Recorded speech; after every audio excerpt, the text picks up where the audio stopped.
വേഗത മൂലമാണ് ഈ കുട്ടി മരണപ്പെട്ടത്.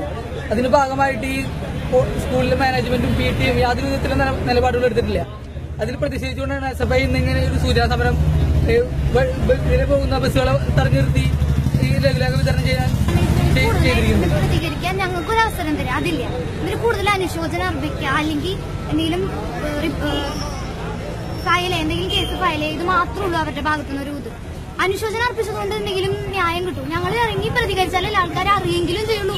ഇത്രയും വിഷമം മുന്നിൽ കൊണ്ട് നടന്നിട്ടാണ് ഞങ്ങൾ ഇവിടെ നിൽക്കണേന്ന്. ഇന്ന് ഗേറ്റ് അടച്ചിട്ട് ഞങ്ങളെ പുറത്തേക്ക് പോലും ഇവിടെ അങ്ങോട്ടാക്കിയിരുന്നില്ല. ഞങ്ങൾ ഇത്രയും ബഹളം വെച്ചതുകൊണ്ട് മാത്രം ഞങ്ങളെ പുറത്തേക്ക് വിട്ട് ഇവരുടെ കൂടെ എന്തെങ്കിലും ചെയ്യാൻ സമ്മതിച്ചു.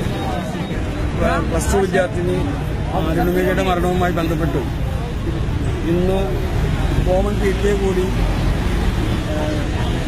കുട്ടികളും രക്ഷിതാക്കളും അധ്യാപകരുമടക്കം സ്റ്റേഷനിൽ പരാതി കൊടുക്കാൻ തീരുമാനിക്കുകയും അതോടൊപ്പം തന്നെ മാനേജ്മെന്റിന്റെ അടിയന്തര ഇടപെടൽ മൂലം അഡ്വക്കേറ്റ് പ്രമോദ് മുഖേന ജുവനൈൽ ഹോം ജസ്റ്റിസുമായി ബന്ധപ്പെട്ട് കേസെടുക്കുന്നതിന് വേണ്ടിയുള്ള നടപടികൾ തീരുമാനിക്കുകയും ചെയ്തിട്ടുണ്ട്.